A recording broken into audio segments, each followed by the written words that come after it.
Hello and welcome to Probable Causation, a show about law, economics, and crime. I'm your host, Jennifer Doliak of Texas A&M University, where I'm an economics professor and the director of the Justice Tech Lab. My guest this week is Michael Lovenheim. Mike is professor of economics and policy analysis and management and chair of the economics department at Cornell University. Mike, welcome to the show. Great. Thanks for having me. It's a pleasure to be here. I'm excited to talk to you. So we're going to talk today about a working paper you recently released about the effect of grade retention for students on their criminal activity as adults. But to start out, could you tell us about your research expertise and how you became interested in this topic? Sure. So I'm a labor economist and public finance economist, and a lot of my research focuses on the economics of education. That's kind of my main research area. And increasingly, I have become interested in how the education system is affected by and affects other policy areas. So I've done some work looking at the interplay between the health insurance system and in particular special education students and how providing healthcare services through schools affects student outcomes. I've also done some research looking at how excluding people with drug convictions from the federal financial aid system affects their educational attainment and investments in college. And so I'm very interested in how policy decisions in one area spill over to other areas. And education's kind of an interesting place to look here because educational decisions are so ingrained in how one's life progresses, right? That decisions one makes as a youth in terms of their educational investments, can affect long-run life outcomes. It also can be the case that other policy dimensions can influence how students get through the education system in ways that are completely unintended by policymakers. I'm also really interested in estimating the returns to education. So how much do you get out of a given educational investment?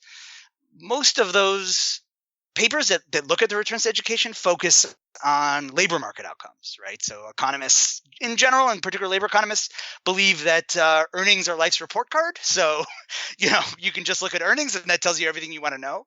But there are a lot of other types of outcomes we care a lot about. And I think criminal justice and interaction with the criminal justice system is one of those areas where we really want to understand how education policies and education decisions students make when they're younger relate to the likelihood that they are involved in the criminal justice system in a negative way when they're older, because that has important ramifications for their life outcomes, throughout their entire lives.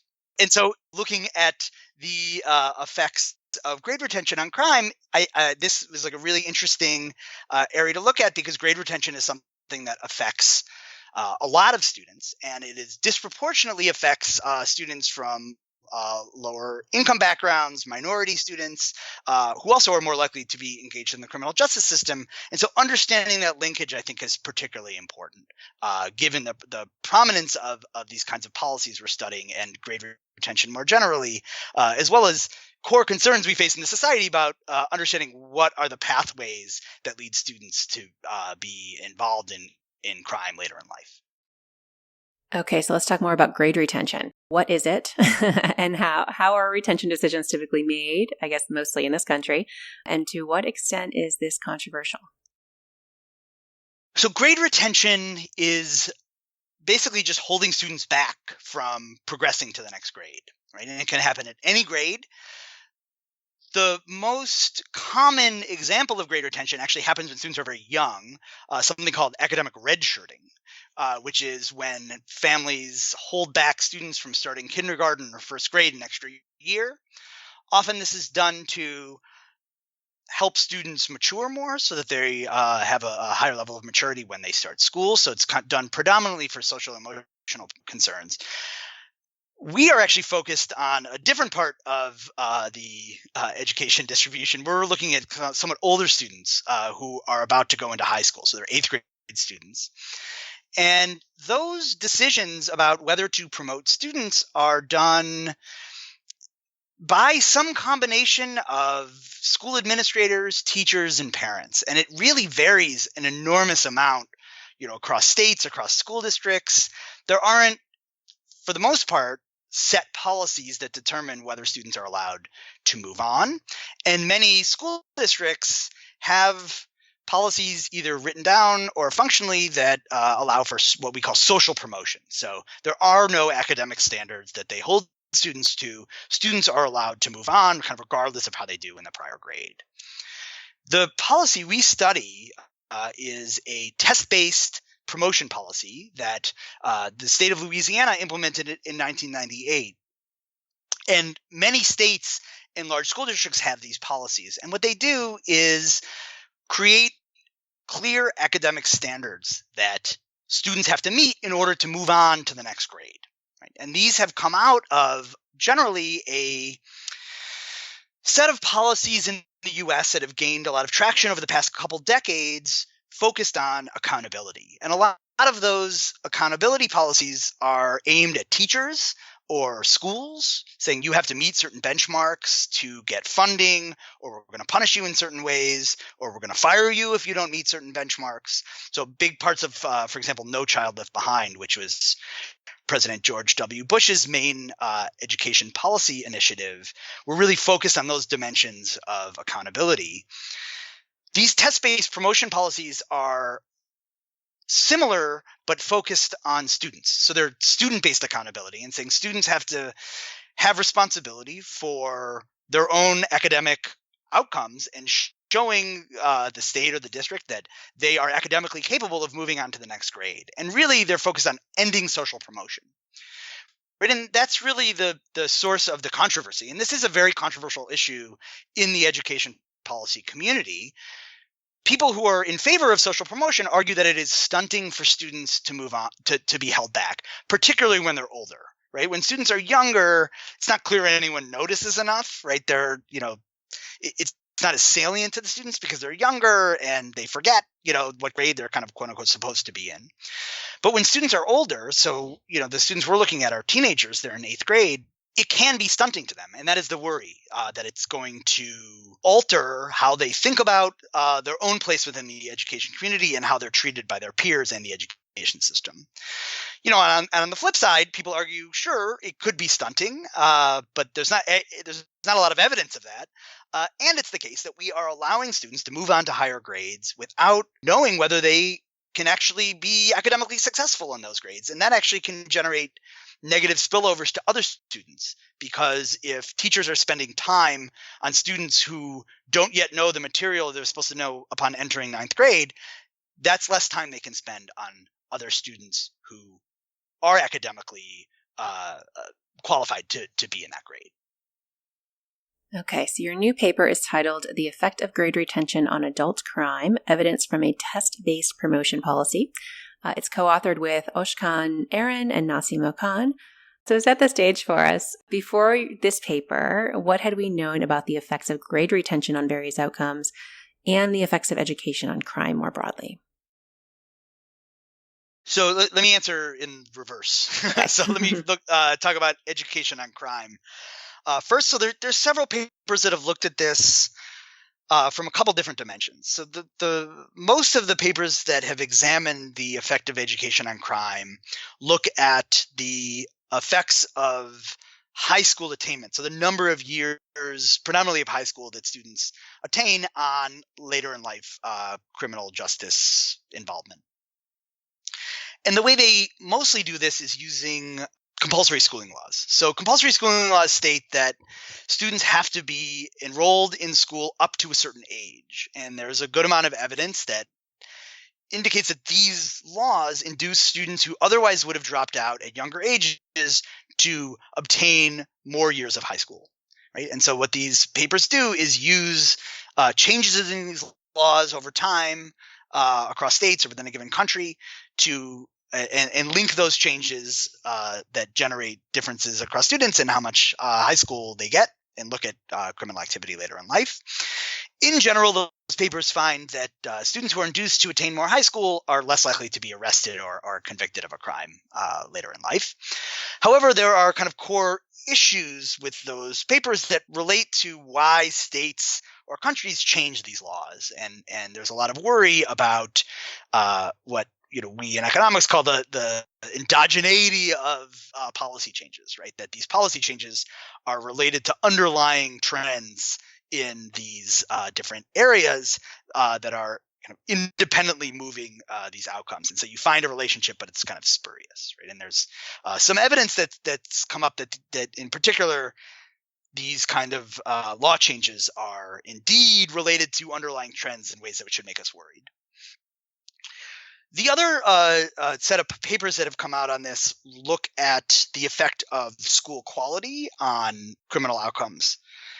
In particular, there's a paper by Dave Deming in the Quarterly Journal of Economics that's really nice, and a paper by Cullen, Jacob, and Levitt in Econometrica that's also very nice, using school choice lotteries. And so what they do is look at students who win these lotteries that allow them to go to a charter school or another public school in the local area, which increases their school quality. And they look at how winning this lottery then relates to later in life criminal outcomes. And they find that winning these lotteries makes it less likely that students will be arrested either as a juvenile or later in life. So that's kind of the state of knowledge of how education affects crime. And our paper contributes to this by looking at kind of a novel policy here, which is grade retention. And we kind of independently care about that kind of policy question. But it also looks at a broader, I think, and interesting set of students than other people have looked at. And in particular, it's allowing us to focus in on very low performing students who, for other reasons, are much more likely to be engaged in the criminal justice system later in life. These very low performing students are the ones who are at risk of being retained in 8th grade, and I think are exactly the kind of sample you want to be studying in this context. So there also is a literature on how grade retention affects student outcomes. A lot of it uses similar types of empirical approaches that we use, a regression discontinuity approach that we'll probably go into in a little bit. And the findings are mostly aligned with retention being harmful for older students and either non-harmful or maybe beneficial for younger students. And I think that aligns with some of the things I said earlier about how students may be perceived by their peers, by the system, if they're held back at younger ages versus older ages. But I think it's also important to highlight that no one before our paper has examined the effects on adult criminal convictions. My co-author, Oshkan Aaron, has a paper looking at the effects on juvenile crime. And we replicate this in our paper as well, finds no effect on juvenile crime. So it's really happening in the adult criminal justice system, not in the juvenile criminal justice system.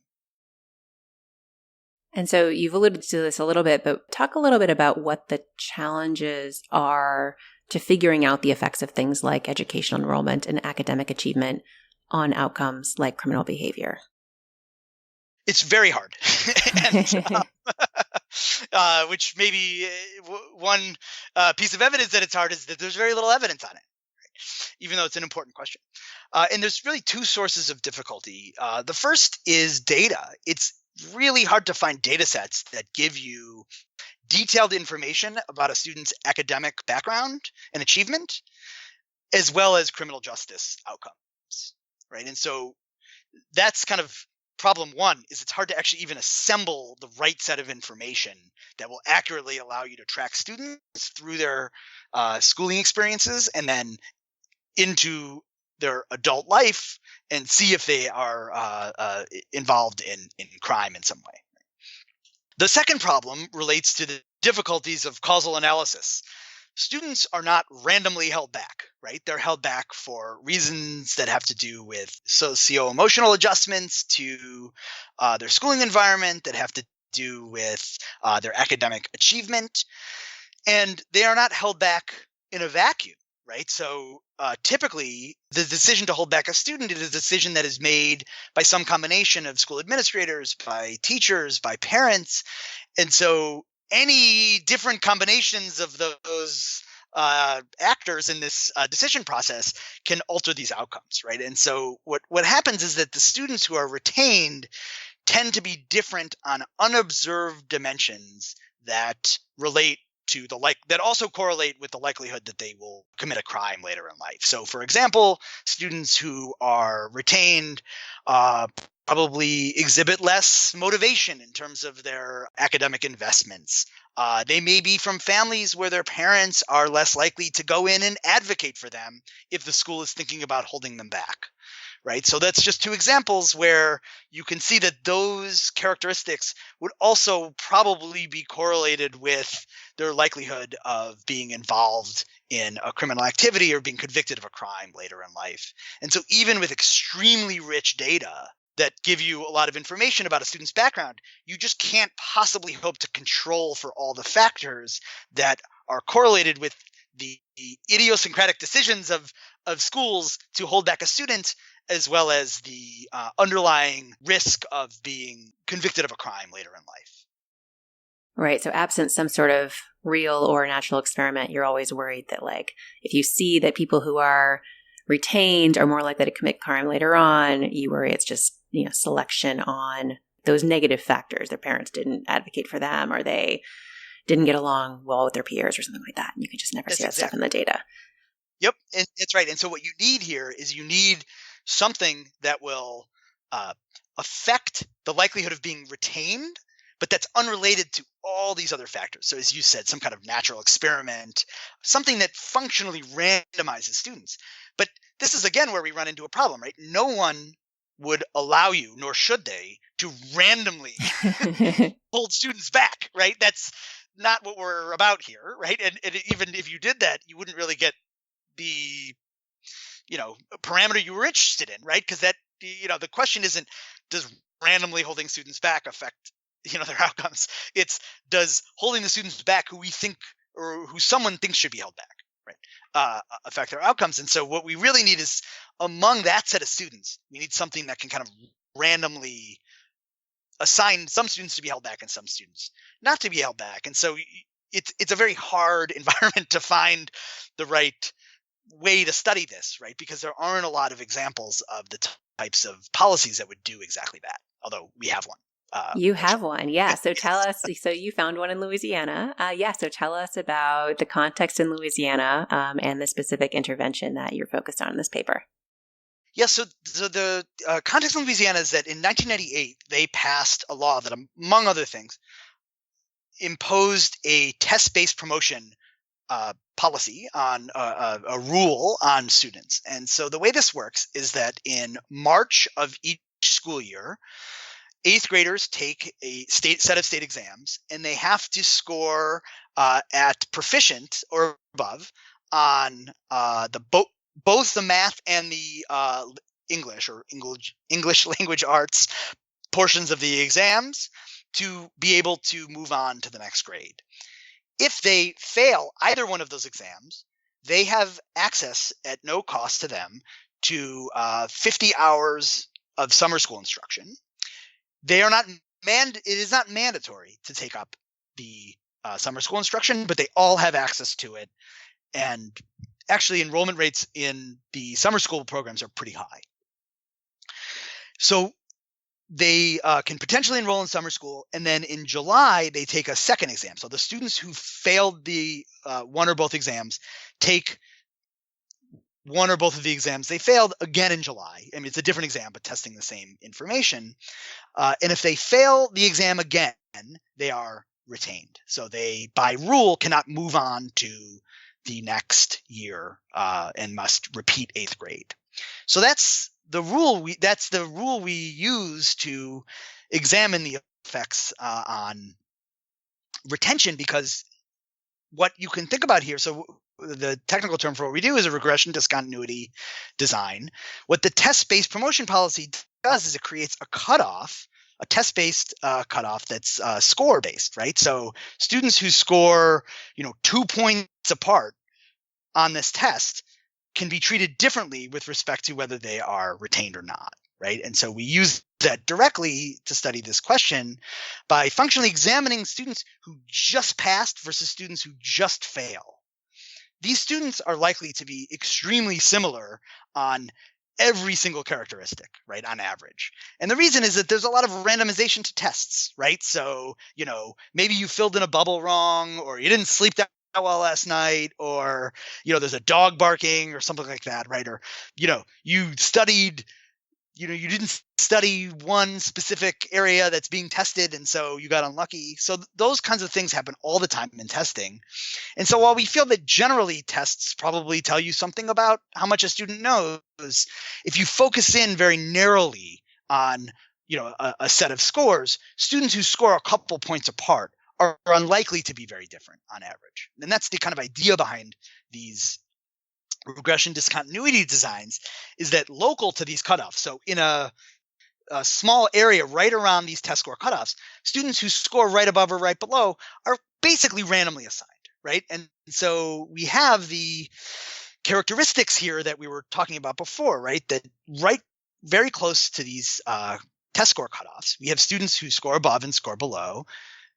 Whether they score above or below is due to a lot of random factors that have nothing to do with, their underlying characteristics or anything like that. It's just kind of random noise in the test score. And so it generates this randomization local to this cutoff in who is retained and who isn't. And that's what we look at. So we're examining retention outcomes and criminal justice outcomes or criminal engagement outcomes later in life among students who barely pass and barely fail.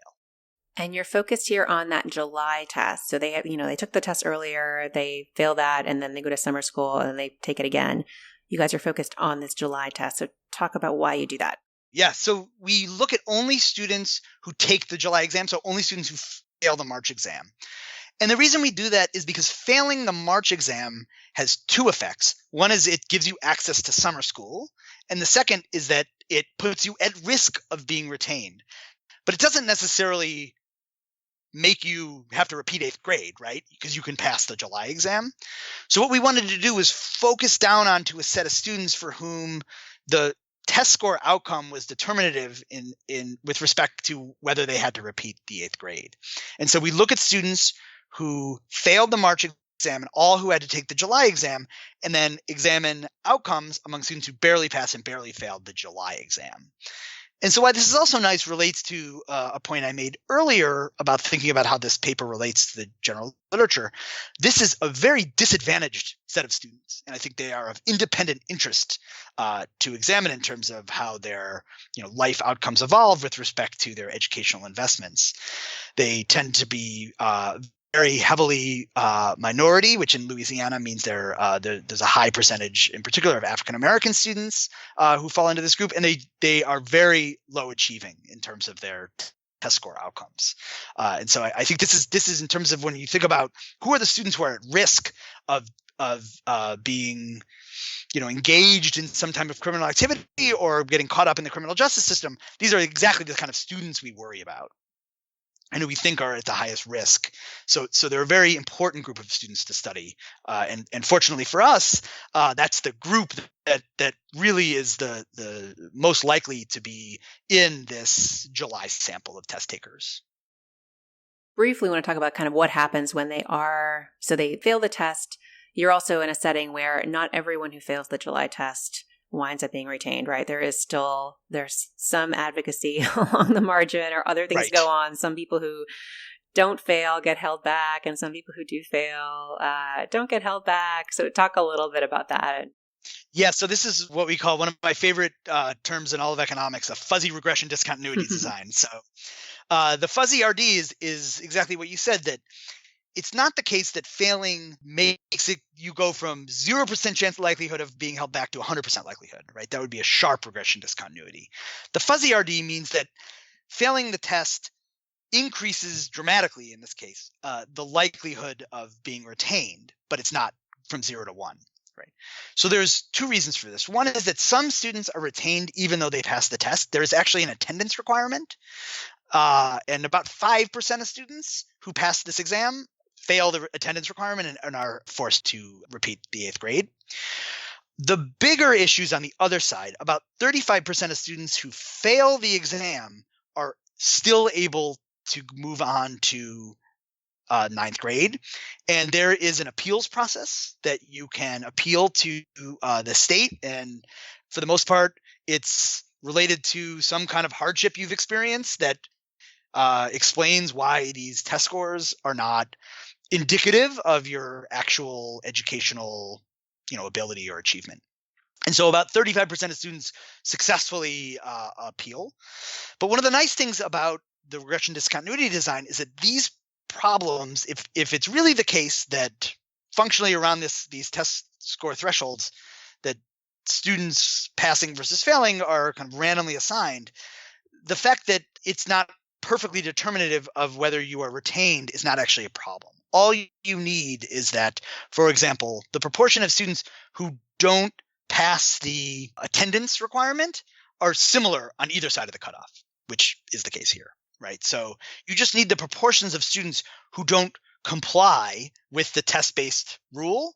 You need those proportions of students to be similar on either side, but that's where this kind of functional randomization makes it very likely that that's the case, right? Because it's very likely that, a bunch, 35% of the students just above the cutoff who just made it, if they had not made it, would have also gotten hardship exemptions, right? So it is an added dimension of complexity, but actually for the credibility of the approach and the design, it doesn't create serious extra problems. Right. And we've talked a little bit about this on the show in the past with respect to other papers. And I think the key to think about here is really just the results of your study are going to be relevant to those compliers, right? The people who are moved by the test score cutoff. And so here, we might think maybe it's not relevant to the people who have the type of parents who would go appeal the process or something like that.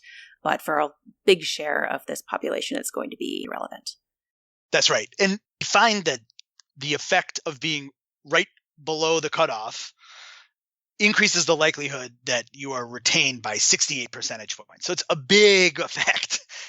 And most students are indeed complying with this. So it's not a weird group of people, right, in some way, which often with regression discontinuity designs, the compliers are kind of an odd group of people. Right, that's what you worry about. Yeah, you worry about. But I think in this case, we're pretty confident that the compliers here are not oddly determined, right? Most students are complying with these rules. Okay, so I want to talk about potential mechanisms here. So one thing that struck me as I was reading your paper is that when you're comparing people just below and above this test score threshold, people who are below are held back, but the people who are above might be treated in a way too, right? They came close to being held back and just barely avoided it. And you could imagine that having a psychological effect. So those who score just above the cutoff might view their good luck as sort of a second chance or a wake-up call that gets them on a better track. And this means we might expect to see immediate improvements in their effort in school and maybe the people they hang out with relative to people who just barely failed the second exam and were held back. And maybe that affects their criminal behavior. So first, is that one possible channel that you'd have in mind here? And then what else should we be thinking about? How else might grade retention affect crime?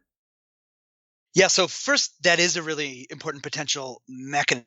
And actually, that's a mechanism that would kind of mess us up in some sense. So, no, it's fine. We can talk about it now, or we can talk about it when we get to the empirical evidence on mechanisms. I'm fine with that. But the main assumption that underlies the move so we can get at the effects of failing this exam through the regression discontinuity design pretty in a straightforward way, as long as there isn't selection into one side of the cutoff. So as long as students can't decide, I'm barely going to pass this exam and that's all I'm going to do. And there's a lot of evidence we find that that's not happening, right? That students can't perfectly target their exam scores. And as long as they can't do that, we're in good shape. But moving from passing the exam, the effects of passing the exam, to the effects of grade retention actually requires this extra step, the technical term of which is the exclusion restriction, which is that the only effect of failing the exam comes through grade retention, right? And I think our mechanism you articulated is actually the main reason you might worry about that interpretation, right? It could be that failing or passing, right, their relative terms, has direct effects, right? Because you're like, ooh, I got lucky, or you're like, I'm an unlucky person or something like that. And that generates differences across students in their subsequent behavior, right? So just let me quickly, and we can come back to it if you want. Sure. The evidence that suggests this isn't what's happening is twofold. The first is that we actually don't find any effects on juvenile crime, and you'd expect if that were the main mechanism, you'd start picking stuff up earlier in their lives, like before they're 18. And the second is we actually find a lot of evidence of reductions in educational investments and in non-cognitive skills. But those take several years to start manifesting themselves. And in fact, right after students are retained, the year right after, they actually start exhibiting better outcomes on some of these dimensions. And so if there were kind of a direct effect of failing or passing the exam, you'd expect it to show up in the more short run than in the long run. And that's not what we see. So I think the evidence is more consistent with there not being this direct kind of failure or passing effect. So in terms of the other mechanisms, what we have in mind is at base that it reduces that being retained reduces human capital accumulation, right? And this can happen through many different kind of mechanisms. So it can change the social fit that students experience in school. There could be, they could face negative peer effects or negative social pressures from being retained. It can change the quality of the schooling resources they have access to. So this is both in terms of the types of peers to which they're exposed, but also in terms of the direct school resources that they are exposed to. And it can also send some, a signal to them. This isn't just failing the exam. This is actually the retention decision that education is not really for them, right? Which can, over the long run, can change how they invest in education for themselves, right? And education is this kind of interesting thing in the sense that it's what we call customer input technology, right? So what you get out of it is a function of how much you put into it. And so just going to school and not paying attention and not doing anything doesn't really generate the kind of learning and skills that we often associate with education, right? You actually have to do something while you're in school. You got to do the work. You got to invest in your own learning. And so changes that students experience that alter how much they invest can be positive or negative, depending on what direction that's going in. And I think that could be a large part of the mechanism here. And so these human capital reductions themselves can generate both cognitive changes in cognitive and non-cognitive skills, right? And that each of these can actually affect the likelihood you engage in criminal activities later in life. So, on the cognitive side, also on the non-cognitive side, right? One thing that can happen is that if you reduce the amount of skills you're accumulating in high school, it can reduce your job market opportunities, right? And this in and of itself can cause a decrease in the opportunity cost of engaging in crime later in life because your job market opportunities are lower, your wages are lower, and so you have kind of less to lose, right, by engaging in criminal activity, and potentially more to gain. And it also, in particular, the non-cognitive aspects are important because of self-control, right? A lot of crime occurs, my understanding, because of a lack of self-control, and in particular, violent crime, which is an important part of this story, really can often come about because two people get into an argument, one person loses control and assaults the other person, and in fact, the largest category of violent crime in our data are assaults, right? And so these kinds of self-control skills are something that is taught in schools, and schools' contribution to non-cognitive skills has been very well documented, right, by many, many researchers in many, many different contexts. And so the effects of reducing one's investments in those skills can be pretty large and can generate increases in crime later in life, and in particular can very plausibly increase the likelihood of engaging in a violent crime. So what data do you have to dig into these questions? You mentioned how hard it is to get linked education and crime data, but again, you've managed to do it. So tell us about those data sets. Well, I want to give full credit to my co-authors for doing all of the very important data work here. They're really the ones who have assembled the data and done all the very hard work in terms of getting different state agencies on board, keeping them on board, and doing all the kind of important legal work to make sure that we're not violating confidentiality and laws, which are very, very, very important to make sure you're not doing. So the data set is really a merger of two administrative data sets. The first is data from the Louisiana Department of Education, which gives us administrative data on every single K through 12 student in the state of Louisiana. So we have very rich data on who these students are in terms of their, what schools they're going to, what grade they're in, what, the age for grade, so we know kind of whether they're on track. We have some information about their socioeconomic background. We have race information. We have information on whether they're eligible for free or reduced price lunch, as well. And in this case, very importantly, access to all of the standardized test scores they've taken throughout their schooling career. And so that's very important for us, not only to measure, whether they're retained because of failing the exam, but also we have information about prior test scores that give us some kind of baseline information about academic achievement of these students.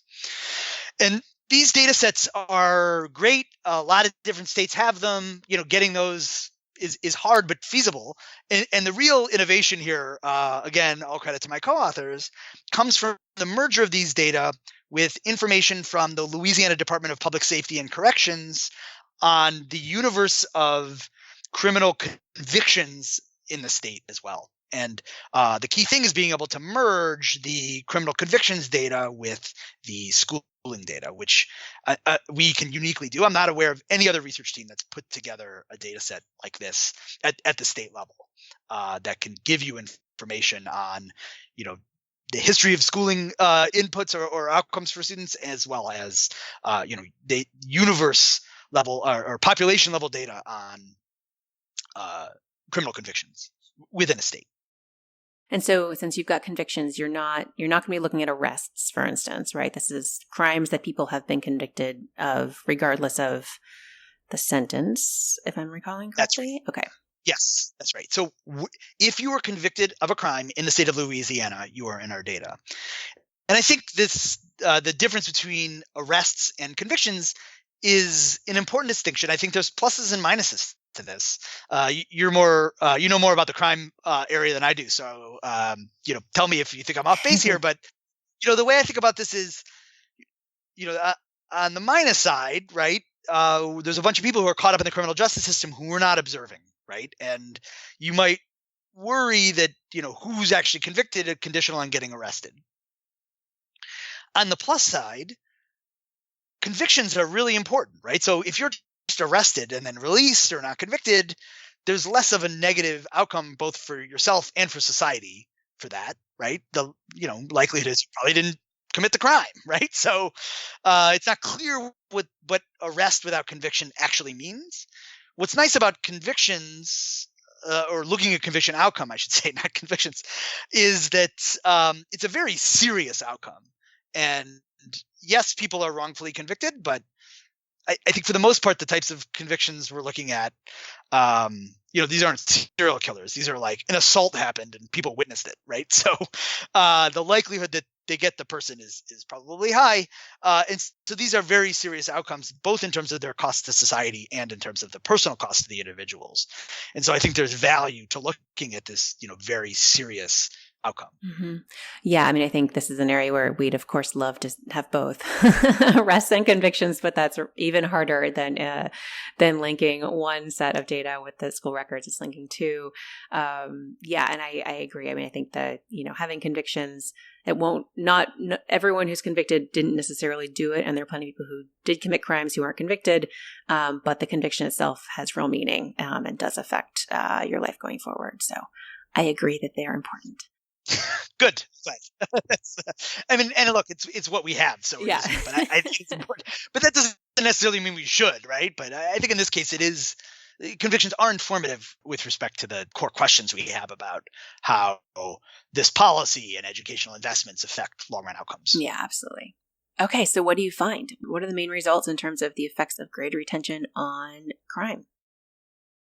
Great. So first, as I said before, we find this first stage effect, right? That indeed failing this July promotion exam has large effects on the likelihood you are retained in eighth grade. It's about a 68 percentage point effect. So that's kind of the first stage. So for the rest, in the paper, we look at both the effects of failing and the effects of retention. I'm just going to focus on the retention results. So overall, we find that being retained in eighth grade increases the likelihood you are convicted of a crime by the age of 25 of 1.25 percentage points.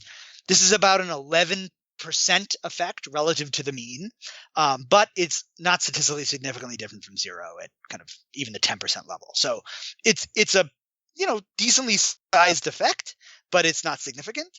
But then when we look separately by different types of crime, we find in particular that there's a big effect on violent crime. So the likelihood that someone is convicted of a violent crime increases by just over 1 percentage point when they are retained in eighth grade. And that's a 58% effect relative to the baseline. So it's a big effect relative to the underlying likelihood that someone's actually convicted of a violent crime. We also find some suggestive evidence of increases in drug crimes. There's a not statistically significant increase of about a half of a percentage point, which is about 10%. So really, it looks like the main story here is an increase in violent crime, and the overall increase in crime that we find that's not significant really seems like it's reflecting a big increase in violent crime and maybe a small increase in drug crime. We find no effects on property crime, right, which was somewhat surprising, but it's pretty robust finding. However, we do find effects on robbery. So robbery is technically a violent crime, but it's property related. It's just that it's basically theft with a weapon. And so we find, or whether there was physical violence. And so, there's maybe some evidence in there that some of this is related to property crime as well. So those are the main estimates in terms of whether someone commits a crime. But the other kind of interesting aspects of our data is we have, if you are convicted, we have the set of things you're convicted of. Right. So we know the number of crimes that you are of which an individual is convicted. And so this is one measure of kind of the severity of the offense you've done. Right. So being convicted of one thing is probably less severe than being convicted of a whole bunch of different things. Although, that might vary across instances. So when we look at the number of crimes you're convicted of at first conviction, we find a 60% increase in the number of additional crimes that you are convicted of. That's also not statistically significant, but again, the effects are really coming through violent crimes, where we find an 85% increase in the number of violent crimes of which an individual is convicted, again, at first conviction, right? And so our interpretation of this evidence is that people are more likely to be engaged in criminal activity when they're older, when they're retained in eighth grade, that this mostly loads on violent crime, and that there's some evidence that the severity of crimes they're convicted of increases as well. So it's both an intensive and extensive margin effect. So as you said, it's this is the first conviction up through age 25. I can't remember if you said the 25 part. Yes, age 25. I think I did in the data section, but yeah, I didn't remind everybody. So yeah, and the reason, just importantly, the reason we look at the first conviction is because of the structure of the data, we don't see everyone's lifetime histories, right? And the policy was implemented in 1998-99, so we can't look for people who were in school in the 80s, right, for whom we would have very long run outcomes. And so this generates truncation in the data.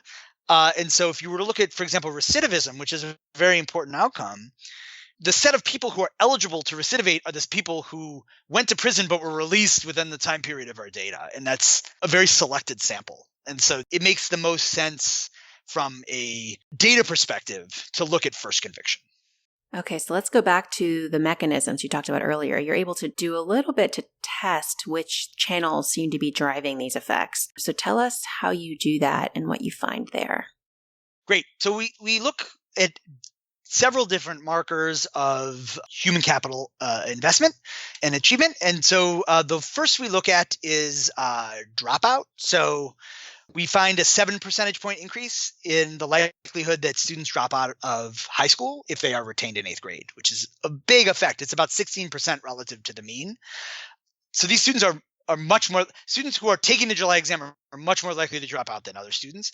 But even among those students, failing this exam has a big effect on the likelihood of dropout. So that's one potential mechanism, that they're just obtaining less schooling. They're obtaining about 0.25 fewer years of schooling than the students who are not retained. We also can look at behavioral outcomes that are pretty strong measures, other research has shown, of non-cognitive skills. And the two that the literature has used and that we also use is attendance and behavioral infractions. So whether you are suspended or expelled from school. And so what we find on those fronts is that indeed students who are retained have lower attendance and have more behavioral infractions. But as I said earlier, the effect takes several years to show up. So what it looks like is happening is that there's a pattern of kind of slightly better outcomes at first. And part of that might be because the way behavioral infractions work in middle schools and the way attendance works in middle schools is different than in high schools. There's less opportunities potentially to be suspended or to skip school without someone really noticing. And so some of that in the short run could be mechanical. But what we see is that while there's the year after some of these outcomes are a little bit better, by 3 years after failing this exam, students are significantly less likely to attend school, and they are more likely to have a behavioral infraction. And so we interpret this as evidence that their non-cognitive skills are degrading over time, likely as their investments in schooling are declining. And the third piece we look at is peer quality, which is kind of or peer characteristics, I should say, which is an interesting outcome because usually the way this works in most of the United States is that your 8th grade kind of determines your high school, right? Your 8th grade feeds into a specific high school. But in Louisiana, there's a lot of school choice, meaning that students are able to attend schools that are not the one they're zoned for. And interestingly, what we find is that students who are retained then, when they do go to 9th grade, are in 9th grade schools with peer characteristics that are associated with worse outcomes. So their peers are from lower socioeconomic status backgrounds and have lower achievement, academic achievement, as measured on standardized test scores. And so we think it's a combination of all of these factors, right? That really lead to, getting back to our earlier discussions, that at base students are reducing their human capital accumulation by when they are retained, right? And this is showing up in all these different ways. It's showing up in some markers of cognitive outcomes. It's showing up in markers of non-cognitive outcomes, and that these then lead them to be more likely to commit a crime and be convicted of it later in life. So I'm really interested in this, finding that students seem to move to different or worse schools when they're retained. So just in terms of the context there, is that because you still have to apply and you're just not getting into the good schools? Is that basically what's going on, or something else? Most of the school choice in the U.S. is not application based. Okay. So it's not like it's not a competitive application environment. It's lottery based. So anyone is eligible to apply to go to these schools, and if the spaces are oversubscribed, then they run a randomized lottery, and it has nothing to do with your educational backgrounds, etc. Right? There is evidence, however, that schools can so no one's looked at it with respect to retention, but there's evidence that some schools of choice try to limit students who have disabilities, right, and who have special education services or who have behavioral problems. They do what they can to try and keep those students from applying. And so that could be part of what's happening here. It could also be that parents are making different choices for their students based on this outcome, right? Mm-hmm. That now, I don't want you to go to this better high school because it's going to be too hard.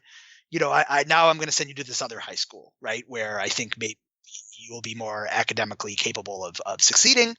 So that's another potential mechanism. This is based on parents and kids' decisions about what they want to do. We were surprised by this finding, I will say, but it's pretty robust. Yeah. And it's also important to recognize that this is something that will not be the case in areas that don't have a lot of school choice.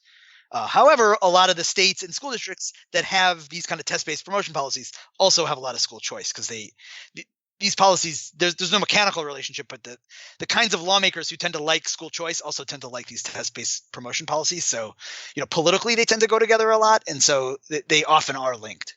So this isn't as idiosyncratic a finding to Louisiana as one might I think. Yeah, and there certainly is evidence in other crime-related papers that peer effects really matter. I'm thinking specifically of Megan Stevenson's Breaking Bad paper, where she looks at peer effects in juvenile detention. Mm-hmm. And that made me wonder, actually, and you might have the data to do this, if you could look at whether there's a change in the share of school peers who are themselves convicted as juveniles or adults to kind of directly test whether those who are retained have more, say, crime-prone peers than others. Oh, that's a really good idea. Yeah, you could probably do that. Yeah, we had toyed with trying to get it more directly at the peer effect mechanism. It's really difficult, but I like this idea of saying, are you involved more in these kind of quote unquote criminal networks or something, right? That you develop peers. I think the interesting thing here too, again, is that we're not finding effects on juvenile crime, right? So I would expect a lot of those things to be relevant for juvenile crime, first, right? And there's this kind of literature showing, being concerned about young people getting involved in the criminal justice system as youth, and then that continues, right? Yeah. That doesn't seem to be what's going on here, which we were, again, kind of surprised about. Yeah, I think Megan's paper, I think she finds similarly that just kind of like spending time around people with worse non-cognitive skills, then it rubs off on you, your own non-cognitive skills fall. So it could still be like the story you were telling earlier, just through this kind of, different way of measuring, I guess, the same thing.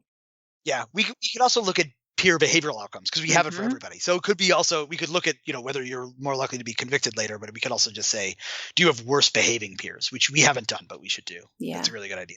Thank you, Jen. Oh, you're very welcome. And now all your podcast listeners will know when the published paper comes out and they all read it, which I'm sure they will, that you were responsible for those regressions. So thank you. Well, I hope it works.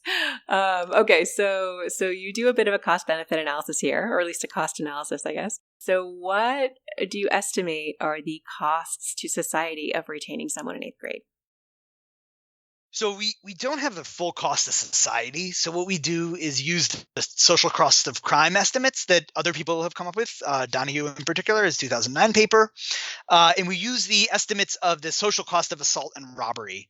And what we can get is the effects for the cohorts, the 3 schooling cohorts we study, and basically multiplying, the estimates per assault and robbery, and applying that to the excess convictions that occur because of the grade retention policy. And when we do that, we find that just in these 3 cohorts in Louisiana, the social costs, depending on which one you use, because there's a wide range, vary from between $3 and $18 million.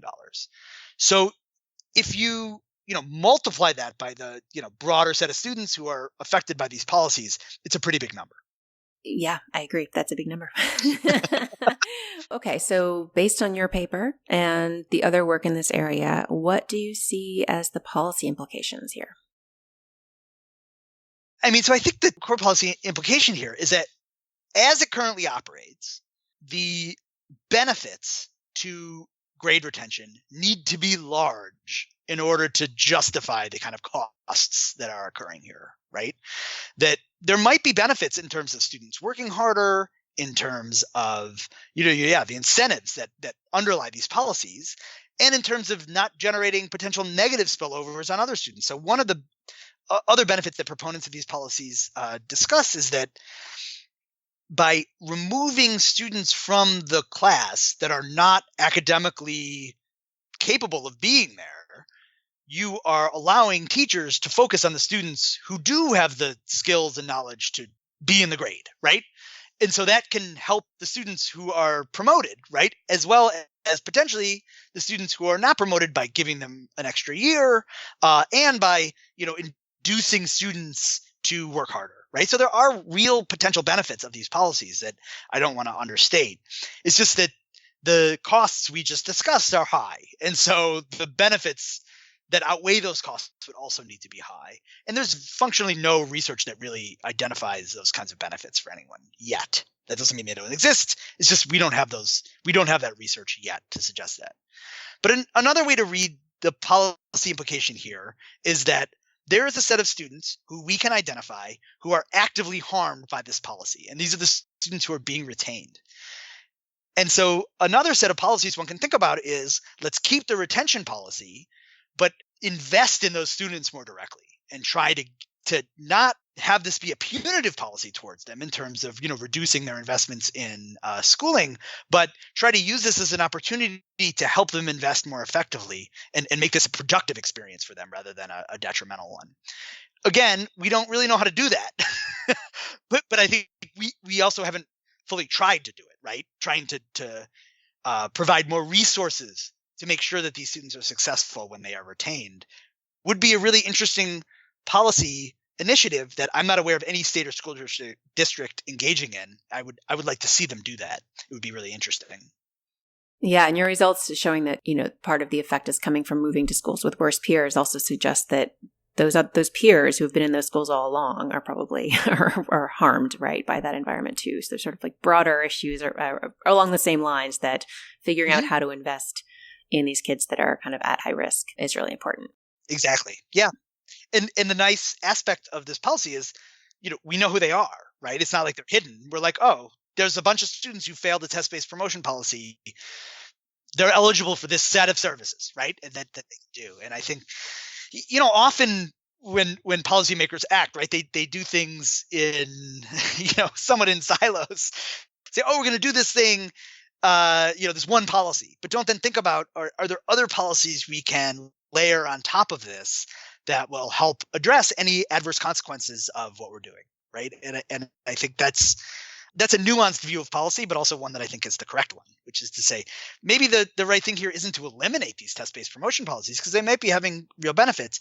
It's to mitigate or reverse the adverse consequences, which we, if you buy this paper, we can pretty easily determine what those are. Okay, so figuring out what those policies are that you want to layer on top and evaluating whether they work, that seems like one area where more research would be helpful. Thinking about the research frontier here, what are the other big questions that need to be answered in this space? Yeah, so I think for sure that's the big one that comes out of this, right, is what these other policies are. I also think more research into the specific mechanisms that are occurring here would be important. We have measures of non-cognitive skills, which is this attendance and behavioral outcomes or infractions. But I would like to know more about what the specific mechanisms are that generate a decline in non-cognitive skills, right? What is it about the schooling or the change in the schooling environment or the changes in students' behaviors that are producing these declines in non-cognitive skills? Because I think they're a huge part of this story. And other people who have looked at the crime schooling nexus have also made these kinds of arguments. I don't think we know a lot in a granular sense of how exactly this works. And I think understanding that mechanism, that process is fundamental to really determining what these other policies are that you'd layer on top of this policy. My guest today has been Mike Lovenheim from Cornell University. Mike, thanks so much for joining me. It's been a pleasure. Thanks for having me on.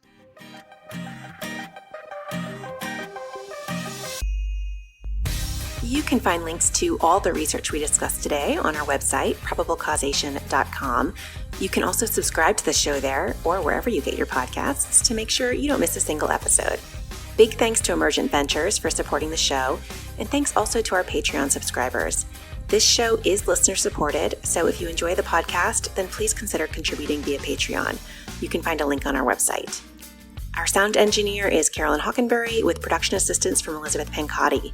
Our music is by Werner, and our logo is designed by Carrie Throckmorton. Thanks for listening, and I'll talk to you in 2 weeks.